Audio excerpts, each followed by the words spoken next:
तुम्हाला माहित आहे का? हनुमानजींनी वाल्मिकींच्या आधीच रामायण लिहिले होते. मग त्यांनी ते समुद्रात का फेकून दिले?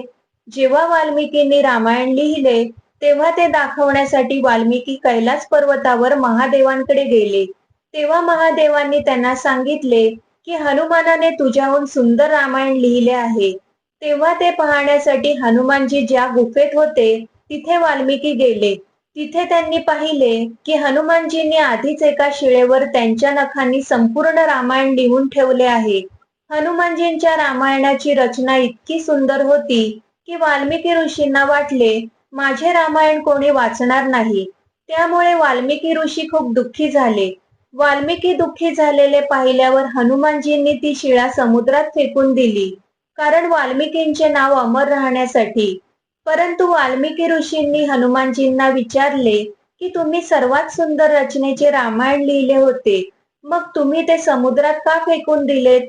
यावर हनुमानजी हसून म्हणाले, तुम्ही प्रसिद्धीसाठी रामायण लिहिले आहे आणि मी केवळ माझ्या प्रभूंच्या आठवणींसाठी.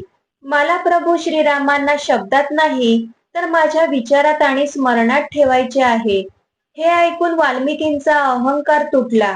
वाल्मिकींनी या गोष्टीचे कर्ज उतरवण्यासाठी कलियुगात तुलसीदास या नावाने जन्म घेतला आणि हनुमानजींच्या मदतीनेच रामचरितमानसची रचना केली, कारण ते ज्ञान सर्व घरातील लोकांपर्यंत पोहोचू शकेल. हनुमानजीने जे रामायण लिहिले होते, त्याला हनुमंत रामायण असे म्हणतात. जय श्रीराम.